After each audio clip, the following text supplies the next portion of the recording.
Session ran over a little bit, and I'm Robb Montgomery, the founder of the Smart Film School, and in this session, I'm going to probably go into professor mode because they gave me 60 minutes. Sometimes I only get 10 minutes to talk about this, and I can only talk about perhaps one aspect of what is really a new language. And today I'm excited because I can talk about a little bit more about how mobile storytelling is challenging us as storytellers and journalists. So, I like to move around. If I make anyone nervous or if I'm talking too fast, you can give me a signal like this. Slow down. If I'm talking too slow, you can give me a signal, okay? These are like television cues from broadcast. Okay, so I said mobile storytelling is a new language. Maybe I'll just talk here. It's probably going to pick up my voice a little better.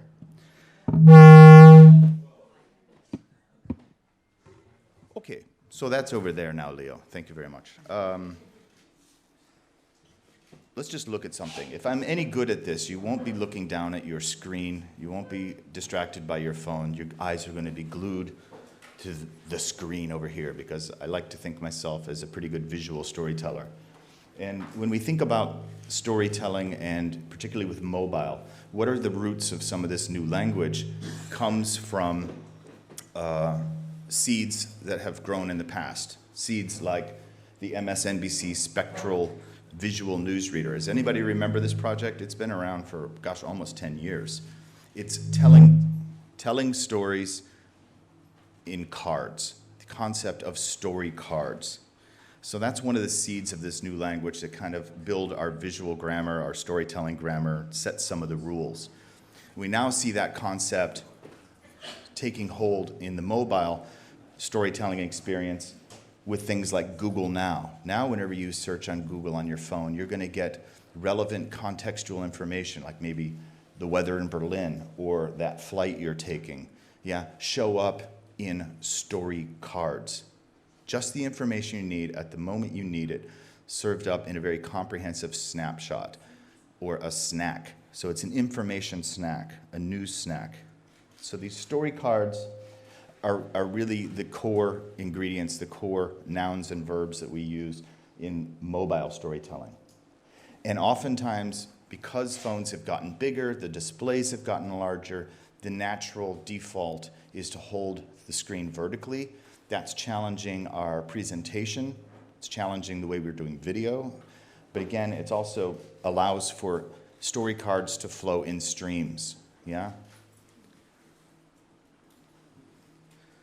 So what are some of the elements of this language? Stories have to be swipeable, shareable, streamable, and this is really important, very visually led.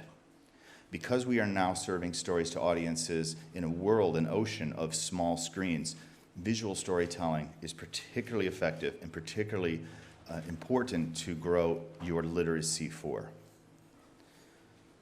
Small example of this. Has anybody used the Circa app or know what Circa is? Okay, a few hands there. So a story broke in Washington. A drone landed at the White House grounds. Scared everyone, right? Especially the Secret Service. So how was that story served up using the Circa app? Well, through a series of cards. So through text, but each paragraph has to be, self-contained and work in a stream. It's told through photos and also graphics and also collections of sources and other information, other links, and a collection of quotes, sound bites. Those are very visually presented.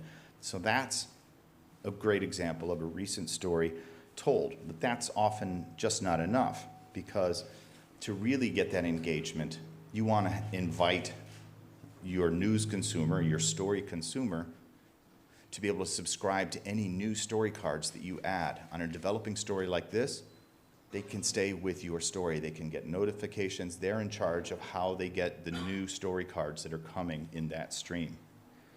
So what we're seeing now with apps like Circa, really, why are they the only ones that are doing this? Really, this should be a feature for every news publisher, I would think right now, and every media house, that this novelty will wear off, this will become a new habit, a new standard. But it will challenge a lot of the technical ways that we organize stories, and it challenges our storytelling literacy as professional storytellers as well, because we have to write in story cards, we have to think visually, we have to consider the stream. And that's what it really means to be mobile first. When you look at Circa, the reason they're able to do what they're able to do is because they're not coming from a legacy media outlet. They're not a traditional broadcaster, they're not a newspaper that went online, tried to port their online content to mobile, whatever, just trying to put band-aids in responsive design. They're really just built from the ground up on this idea of atomized content, visually led story cards, and subscriptions to stories so that readers can get updates.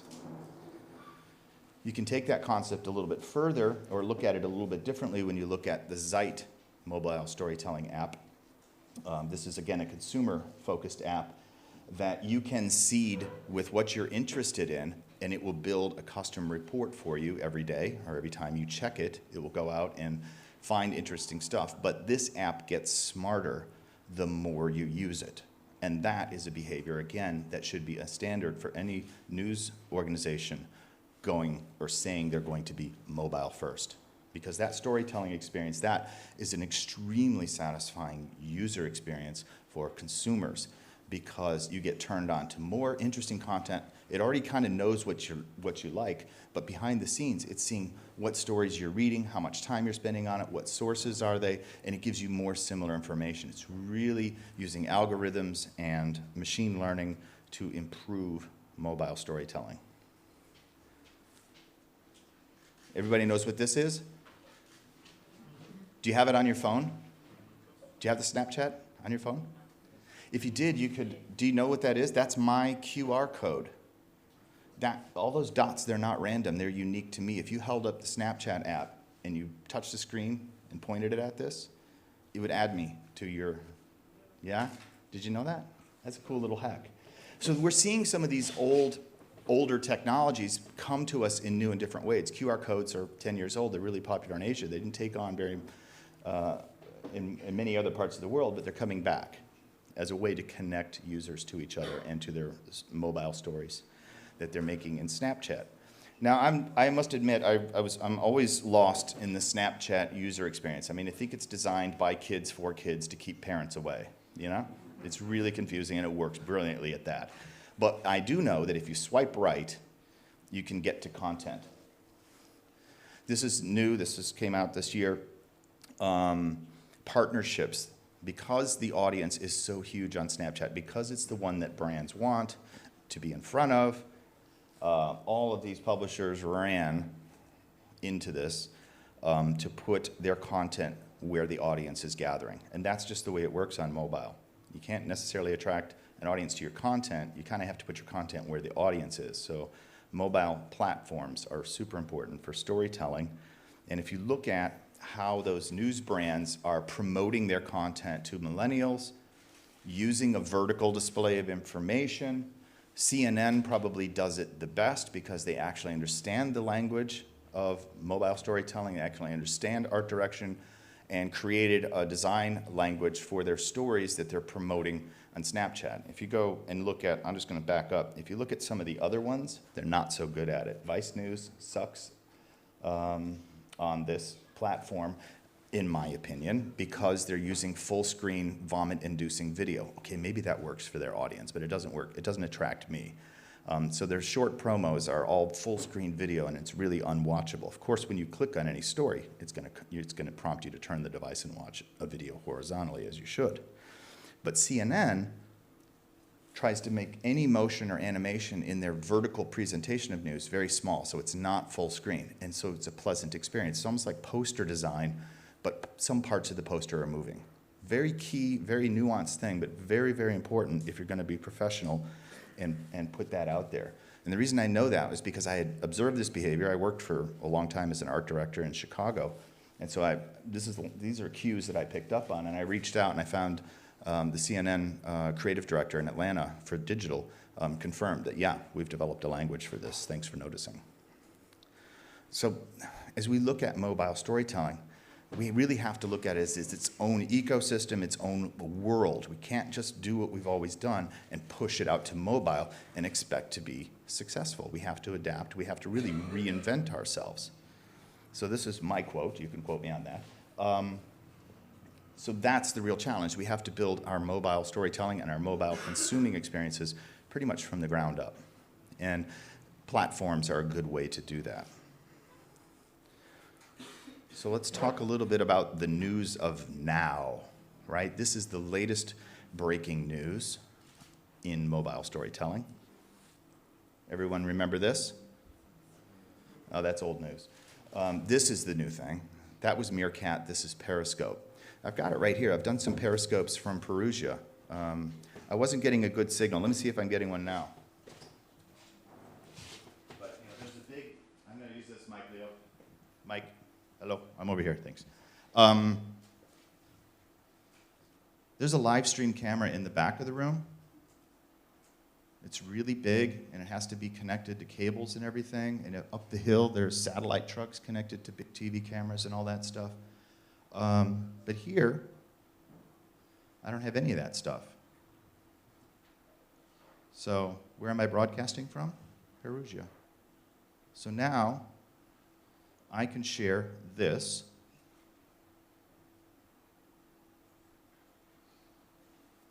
to everyone who's following me on Twitter, and as many people that can follow that stream can now follow this lecture and see, hi everyone, we're talking about mobile storytelling. So that's Periscope, and that is owned by Twitter. That's what is basically taking over what Meerkat had started at South by Southwest. Unfortunately, it is that vertical video vomit-inducing experience. That's what you see in a lot of the streams, people taking their phone, walking down the streets, probably of Perugia, and it's really jerky and really unwatchable for a long time, unless you really, really have something inciting in front of the lens. I'm going to switch back to this mic, Leo. So what I've started to do is like, okay, use my art, put on my art direction hat and say, look, how can we hack this? What is the language here? What is the visual language when we're looking at vertical video? And there are some cues, interestingly enough, with what Snapchat was doing with some of their original video programming, literally can't even. I've heard the content of this show is awful, but the way that they were subdividing that vertical experience to create a more natural viewing experience for video is kind of interesting. I mean, why is vertical video bad, right?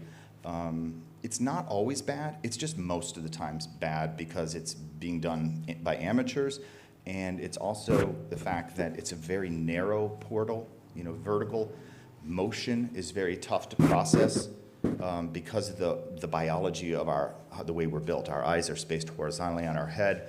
That's our field of vision. We're built for pattern recognition and motion. We can process more naturally and more calmly when it's in the horizontal frame. That's why movie theaters use an extreme horizontal aspect ratio, because it's very immersive. It matches the way we look at the world. So here's another way. So taking that idea of dividing the screen, I did some Meerkats. This was before Periscope came out. I was doing just some testing. I was like, what if I subdivided the screen and then I made the screen interactive in the lower half of the frame? There's no audio on this. It's just I muted the audio. But you can see, you can have a talking head and you can have a second screen below that amplifies what they're doing. You can have another person or producer controlling that screen. This was just a keynote I made, and I just threw it on there, and I just touched the screen manually. I just reached around. So that's a DIY hack that anyone can do. If you have an extra iPad, there's just iPad mini and a smartphone. So here's what it looks like. I just rigged it up in my studio. It took maybe 10 minutes, and I'm able to give a lecture or a guitar lesson. I could sit there and play my guitar, and I could have the music flow underneath with the chords, and I could give a guitar lesson. So I think, vertical video can be pretty effective. We just have to be really smart about how we're using that full screen. I said vertical video isn't always bad. It just most of the time is. Here's an example of reducing the motion. The camera the phone is locked down on a tripod. It's a very vertical subject. This is the TV tower in Berlin. Can everyone see this? and the motion is light. The motion, if you look at it, there's little clouds floating above the top, just in a very few pixels. So motion can work, but it has to be the right kind of motion to be a pleasant viewing experience. So 15, 20 seconds of that, okay, that's a nice, original, unique kind of piece of video. Might work well in vertical. Here's another example I shot recently for Periscope. Letting events unfold in front of the camera. Again, I made the phone stable. I didn't have my tripod with me, but I just held it on the bridge and let a boat come through. And by the way, you know, when I was figuring out how am I going to show this in a presentation that is horizontal video, that's what you're all seeing here, how am I going to show vertical video? And broadcasters often have this problem too. And I came up with this, what's called a key graphic. You know, this slide template, if you will, has the phone. So now I'm able to put in context what that vertical video is, and I can have contextual information over to the side. You know, if it was a piece of news video, breaking news video that maybe we got from user, generated content, or eyewitnesses at the scene, by the way, that's going to be a huge thing that's going to be happening now. The next cop killing in America, I hate to say the next, but you know it's going to happen. The next one that'll probably make big news might be just featured on a live stream. And that sounds really awful to say, but it's probably going to happen just because it's going to get out there. And now you as a media house, how are you going to display that? Well, maybe you have to put it out there, and then maybe you put the subtitles, what people are saying over there, because the audio is often really bad on a smartphone unless you attach an external microphone. So that's just one tip for you if you're going to be thinking about how you're going to display vertical video. And if you are going to have motion, try and make it smooth, try and make it interesting.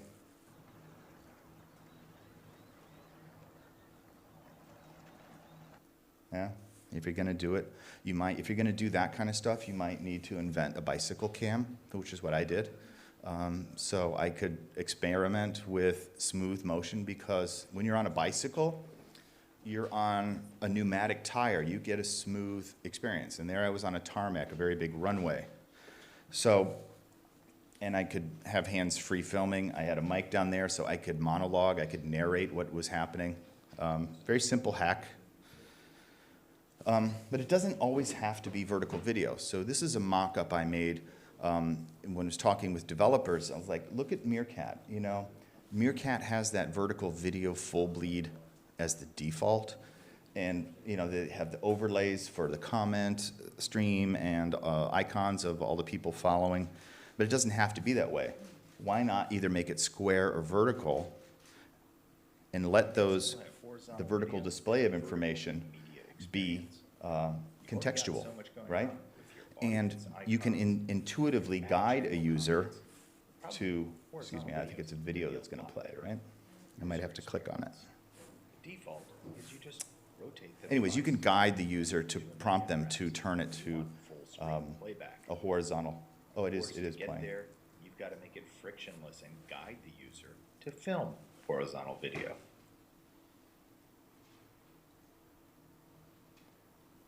Okay, it didn't show. Sorry, we'll just move on.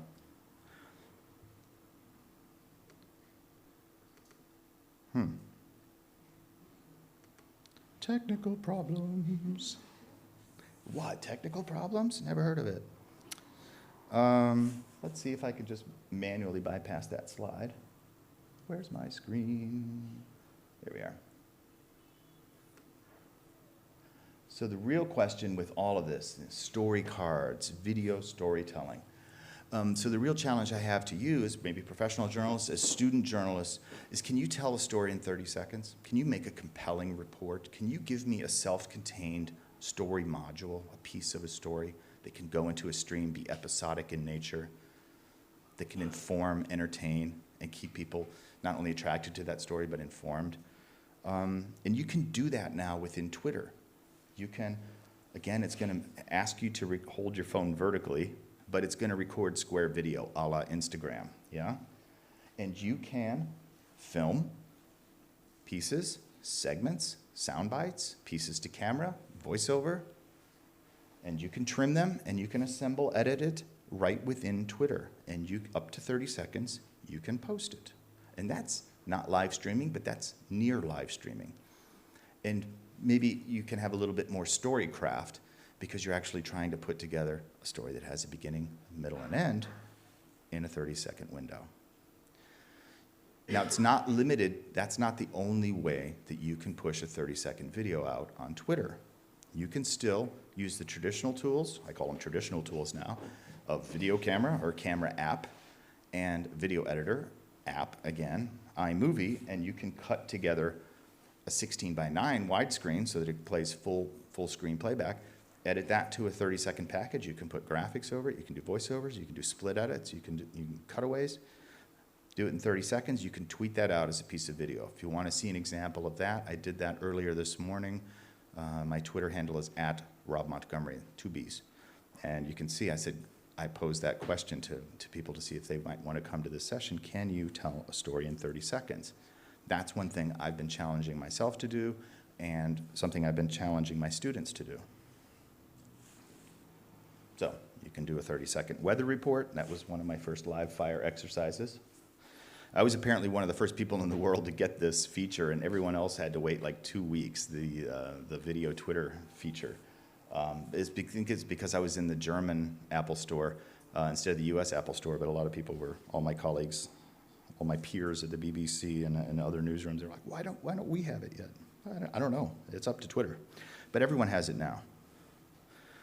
So you can see I like to do a lot of experiments. I like to see where things break. I like to find out where those edges are and see how that's going to define my storytelling. So I did a story recently on the 25th anniversary of the fall of the Berlin Wall. Yeah? And I challenged myself just to be a solo producer, a solo journalist. And this time I used the iPad, and I had one subject, one story to tell. And I filmed over 2 days this story. And of course, yes, I used my bicycle as a cam to give nice filmmaking kind of tracking shots. And I put all the video pieces together in 30-second bites into a stream. And you can see a little bit of how it looks here. Again, it's a vertical streaming media experience. Each piece of visual reporting, whether it's a still image or a video, is then the words are then written to the pictures rather than writing your story and then going out and filming it. So it is the inverse storytelling model that you find often in broadcast or in documentary filmmaking. You don't know what your story is until you visually report it. That's key to the literacy of mobile storytelling language we're talking about. So you can see that there. You can see it on your own phone or on your own laptop, a larger mobile device, if you just follow that link there, bit.ly/Berlin-thing. And it will get you to a thing link that has hotspots, and one of the hotspots will take you to that multimedia report, which was done in the Storehouse app. Has anybody heard of Storehouse or used Storehouse? Do you like it? It's pretty phenomenal. You want to do something like snowfall, and you don't want to have to work with a developer or a designer because you don't have to. There's no coding. It's extremely intuitive, and it's a lot of fun. But it will challenge you to tell stories visually first.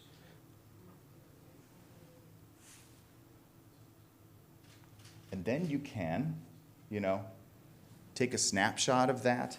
You can make a story card of that, post it out on Twitter, and invite your audience in that way. So just making the story isn't enough. Try and challenge yourself to make story cards that promote that story and invite people in to share it.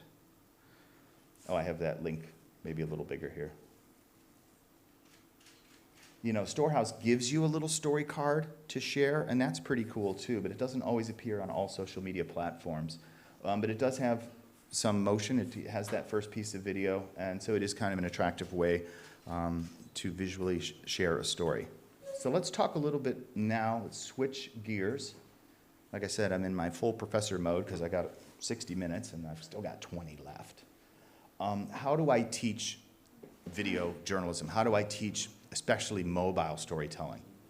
Well, one of the things that I often get are calls from like publishers and editors-in-chief saying, hey, we want you to do some consulting or a workshop.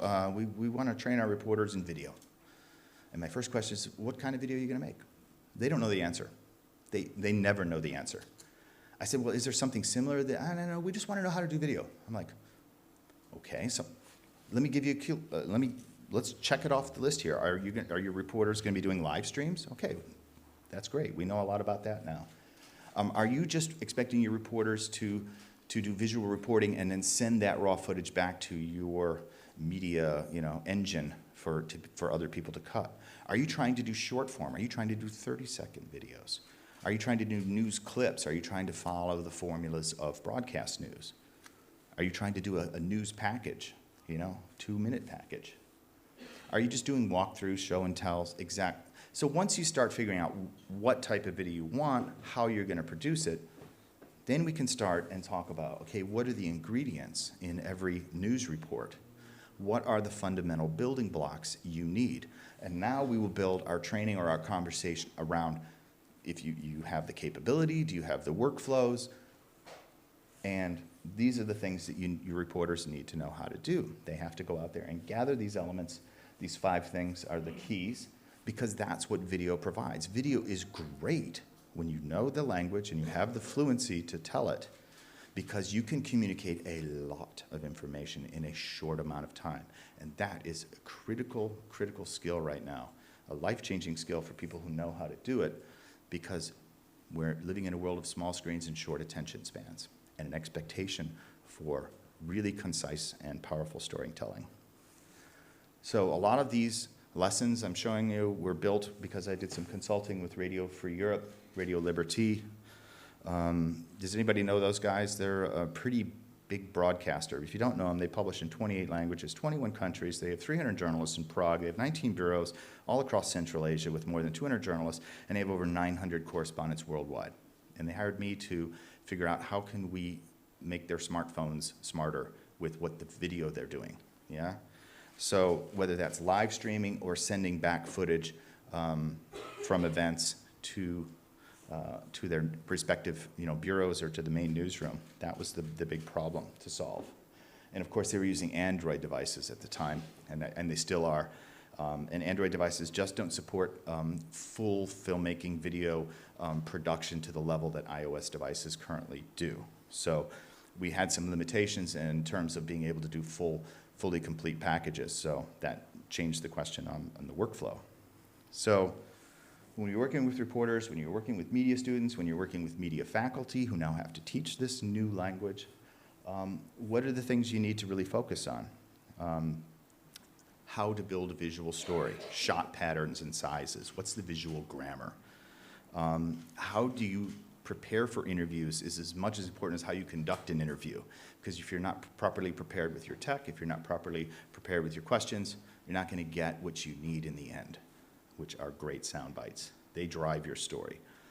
And then how do you take those best bites and best pictures and put it into a real powerful report, even if it's a 30-second report.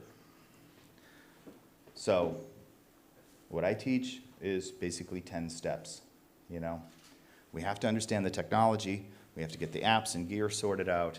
We have to understand what types of video we're going to make, because those gear decisions are often related to what type of video, what's the expectations for video, and how can we get the best quality, right? So we just go step by step, learning a very complex language, but you can do it.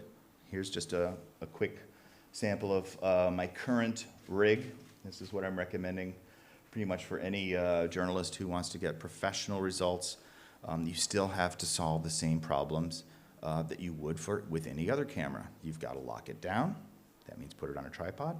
You've got to upgrade the audio, which means using an external microphone. And you're often going to have problems of lighting your victims, your interview subjects. Yeah? So how can we do that and keep everything really small, lightweight, and low cost? And then we have to talk about each of those 5 elements, those key elements, get subdivided further. Okay, what do sequences do? Why are they so important? Why do I have to do all this extra stuff when I just want to do my interview? Well, you have to train text-oriented reporters that video requires a lot more visual storytelling, and you have to walk them through, okay, these are story tools. These aren't general videos. These are things that you have to include because they also drive your story and they help you move between different sections of your story.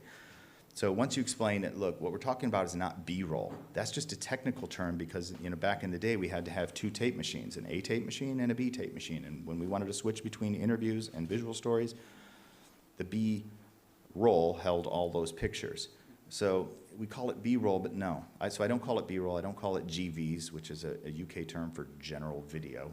I say these are sequences, and I use the language of filmmaking to say, look, you can learn this, and you can introduce new ideas, new subjects, show a process, move between scenes, create tension, relieve tension, setups and payoffs, yeah? And then all those things about interviews. Now we have their attention because, it's all about my interview. Well, there's a lot you have to focus on to get great sound bites, and these are just a few. So we work through all of those issues. And then when it comes, now you've got your phone full of video clips. Oh, God, how do I start my story? What do I start with? Well, here's kind of a shortcut for you. If you're struggling in the sea of learning how to make a video, and you've got all these clips on your phone, just come back to this graphic. Start with your best sound bites. Start with your most compelling facts, and build your story from there. It doesn't have to be a story that starts at the beginning of time and ends with the current moment. Start with your best, hit them with your best shot, we say in American English, yeah? Hit them with your best shot. Show your best pictures first. Because people are going to make a decision right away whether they're going to stay with that story based on what they see in the first few seconds. So you've got to lead with that. Here's a video story presented in a different way. It's presented much more like a playlist. And this is a mock-up I did when I was doing some app development for Radio Free Europe. We were trying to say, could we develop an app that would let a reporter build a video report without having to open a video editor? Yeah, without having to learn nonlinear editing, without having to open iMovie. And so I came up with a language, a design language, that could communicate what is in each part of a video to anyone else in their company. So anyone looking at this list can say, oh, the first thing is WS, that's a wide shot. The next thing is an MS, medium shot. The next thing is SOT. Does anybody know what SOT is? British term, sound on tape. SOTs. You talk to British broadcasters, they're talking about their SOTs. Well, they're talking about their interview responses, the sound bites. CU, close up, SOT.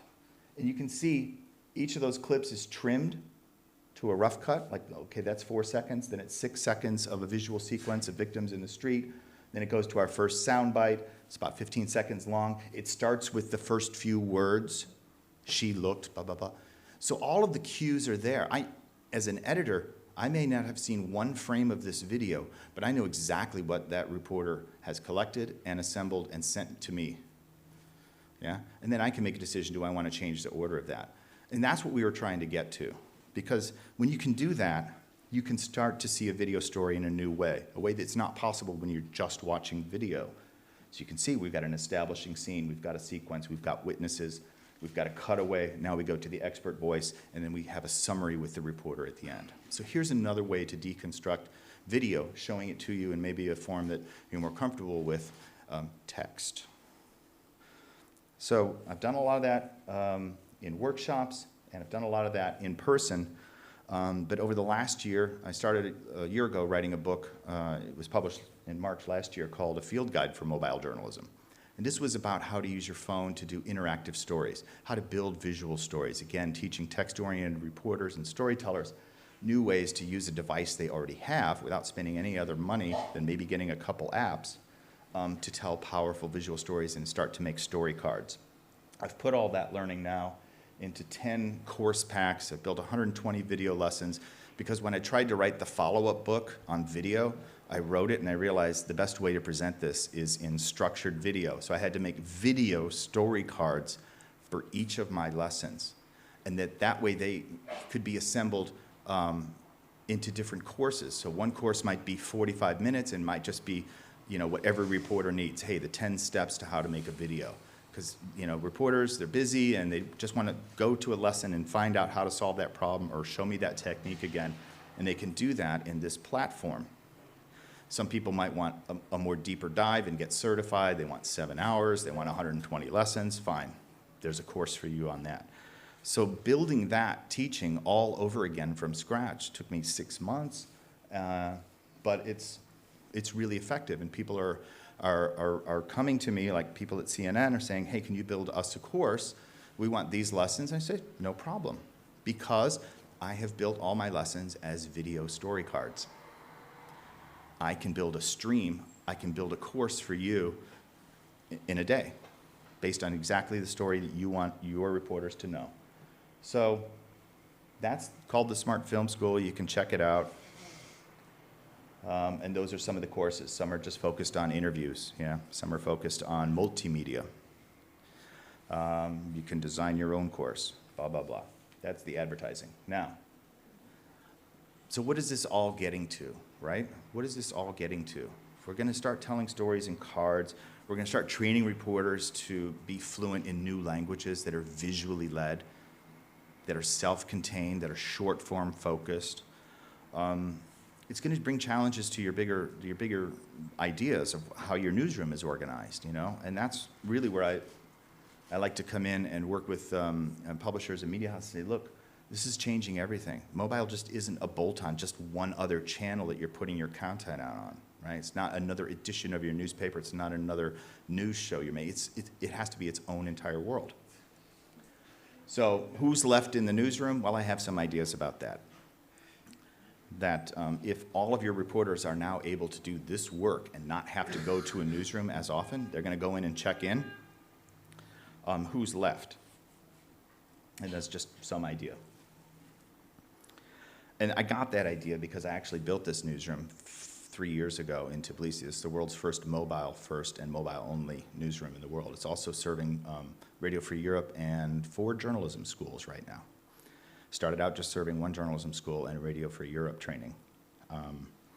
Everything in that newsroom environment is a teaching environment. Everything in that newsroom environment is a classroom, is a broadcast production space. There are no walls. The walls that are there move.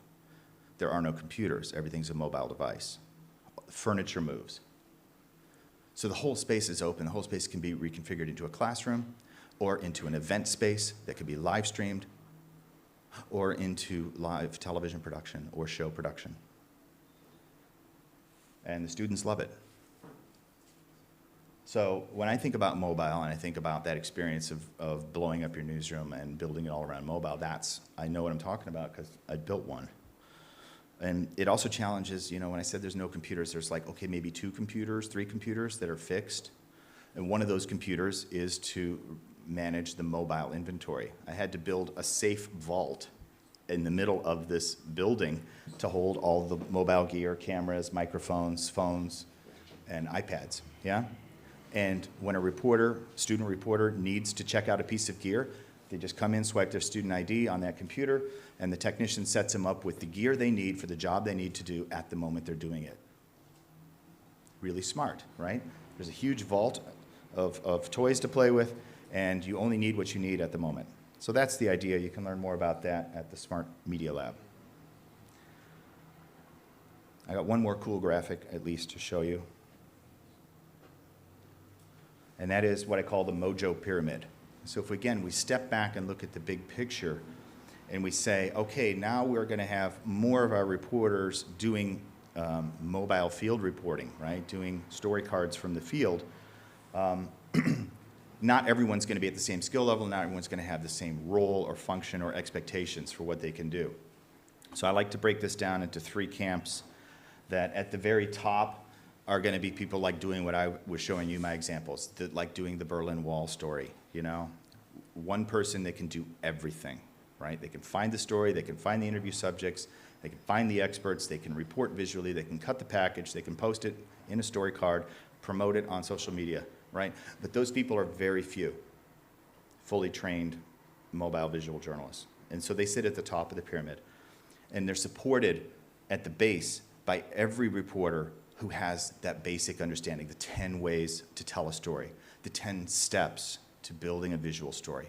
Everyone has some degree of fluency, okay? They might be in the international language system, at the A1 level, okay? But if you can get everyone in your organization trained at the A1 level in these concepts of story cards, visual storytelling, short form, streams, self-contained ideas, and I mean train everyone, train the administrators, train the secretaries, train everyone in your building on this, because they all can now be eyewitnesses and be empowered with their smartphone using apps like Periscope, using apps like Twitter to make video, make story cards, and they can contribute to your report. So I say train everyone, generalists, at that. That gives you a huge base to your Mojo Pyramid. And then, of course, in the middle are going to be the specialists, people whose jobs it is to do, mobile journalism a lot of the time. They might be a 2-person crew doing live streaming events or things like that. So that's the Mojo Pyramid. Again, if you want to look at an example not from me, which is always good, you can look at Klaus Weinmann. Now, he is at Bild. Bild is the largest publisher in Europe, in Germany, and Klaus is a VJ. So he is like a James Bond. He's the guy who will parachute into like a Soma mine disaster in Turkey and come back with this, and it's just him and his camera. So let me see if this will play.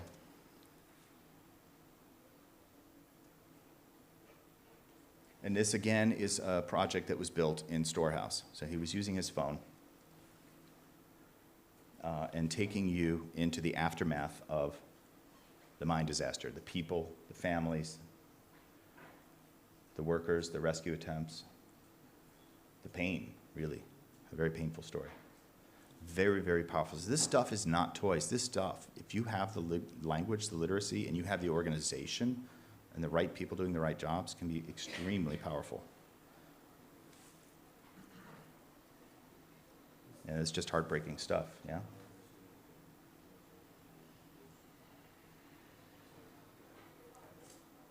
So yes, real reporters are doing this in real newsrooms.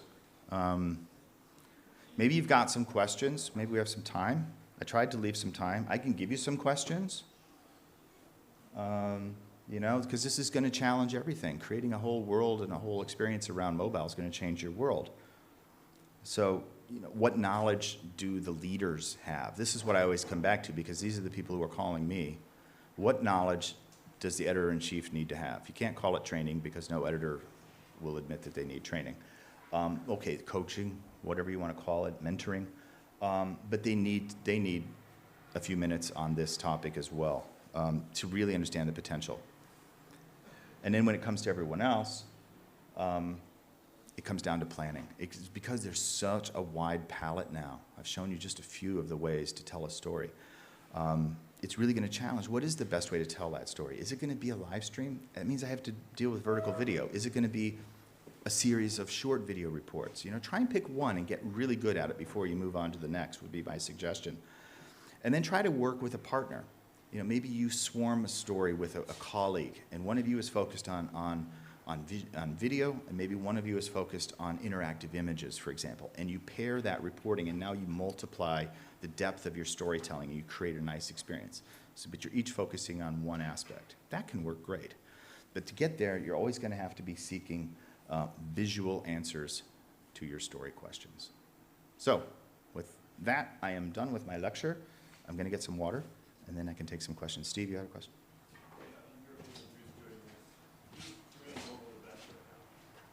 Who's doing mobile best right now? Well, I showed some examples. I think Circa is doing it best from basically what is a reinvention of the rewrite room. The rewrite desk has existed for at least 100 years. In American newspapers that I knew of, you'd get reports over the telegraph, or you'd phone in a report outside the police station, and someone back in the newsroom would rewrite it for you. And the rewrite desk is what Circa is. They're doing that well. The people who are doing this from the broadcast world in Ireland, there's a national broadcaster called RTE. They've been training their staff for the last year. They've published broadcast 50 stories so far. That may not sound like a lot, but in the world of television, 50 original news reports it's pretty significant. They're just starting. And you know, they're sitting there weighing the question, are we going to be buying more of those big expensive cameras, or are we going to be buying more of these disposable cameras and the surrounding gear and training that will really move our organization to look more like that Mojo Pyramid? We're still at early stages right now. Does anybody else know anybody who's doing mobile journalism well? Let's turn it around to the room. Got any examples? Who are you thinking of? Do you know anybody that's doing it well?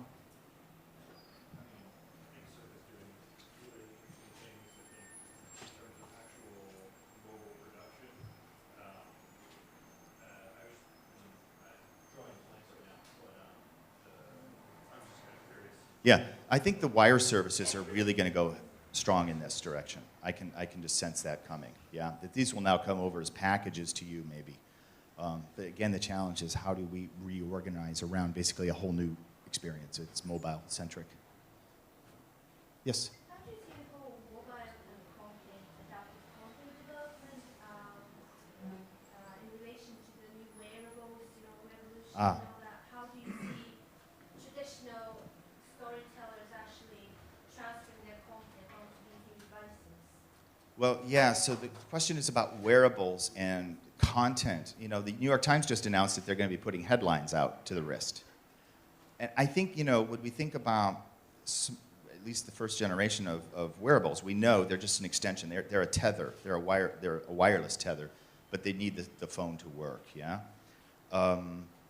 So it's just a complement. So it's another screen that does something that doesn't require you, or an interaction that doesn't require your phone. Okay. They just got that bad guy. Okay, I got that. If I want more, I can get more. In terms of news gathering, I don't know if it changes anything. I can't see how it would help yet. But I'm sure there are some clever developers out there that I could use maybe my smartphone to start and stop recorder, so I could use it as a remote control, or maybe I could use it as a remote mic or something like that. I can see things like that being kind of useful for field production.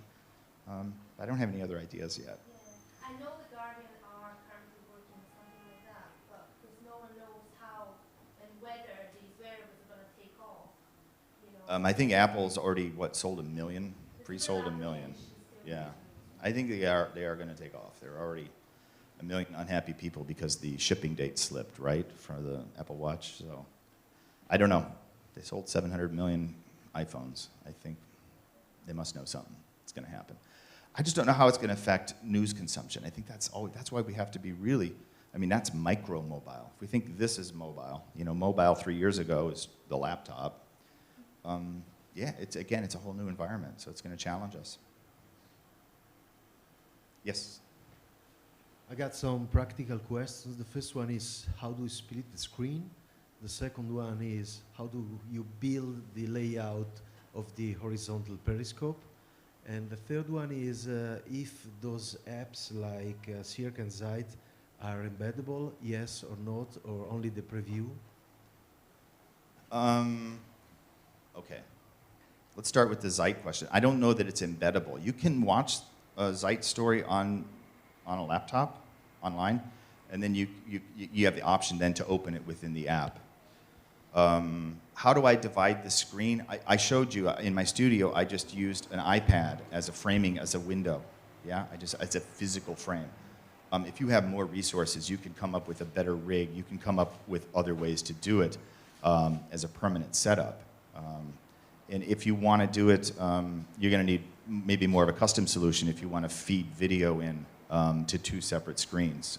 But I'm sure that's not that hard to do for somebody who has the broadcasting resources or a video engineer, to do that. And then the other thing is, like, how did I do that mock-up, where I redesigned the interface? I used Photoshop, just like we always do when we're doing app development. We do wireframes. We sketch in Photoshop, and then we hand it over to a developer. It's like, this is how we want interactions to work. You were also talking about Soros, right? All of these apps for storytelling doesn't allow a complete embeddable code. So we have the need to find out where is an app which could be completely embedded into our website. And not only because we want to make traffic, of course, but also because it's not that good if we just show the preview and then we... It's a common thing. Do we rely on that third party? Is the user experience good? Are the story cards good enough? You know, I would love to be able to embed that whole storehouse experience in my website. Doesn't exist right now. I think they're listening to publishers, maybe giving you white label versions that you can work with your development teams. And then it's a question, do we want to develop our own copycat or similar service in-house? How hard is that? What are the problems? And now you have to do all that research and development. So I think a lot of these things are going to go into the streams. Again, they're going to go where that mobile audience is, right? So it's brand magnification. It's enhancing your image. It's participating in the conversation where the audience already is. So being on Snapchat, being in Twitter, being, you know, on Facebook, and whatever else is happening, you know, being there on Instagram like the way the BBC News does. If everyone's seen the BBC's news facts, right? They're building story cards and they're putting them out in Instagram, in video and in still images. Now, video on Instagram is a 15-second story. So now, can you tell a story in 15 seconds? Well, you can give an update. You can give a brief. They do it in TV all the time, you know. 15 seconds is 40 words. In every case, we must think about the vertical scroll of the photo galleries. Yeah, you have to realize that's the default consumer experience, is that it's swipeable, it's shareable, it's streamable. And, you know, how do we worry about that vertical media experience? You had more than one question, though. That was great. Who else has a question? Yes? Just simple, in your opinion, which is the best editing tool that you ever used, or if you don't consider iMovie? Well, okay, but that's the best. Now, if you're not on iOS, you can do it with YouTube Creator. So Android, that's a way to do simple editing. But you can trim, and you can put things down on a timeline, you can put it right out to YouTube. Why not? Yes, are we almost done? We are finished. I got 2 workshops on the following days. Thank you. Thank you.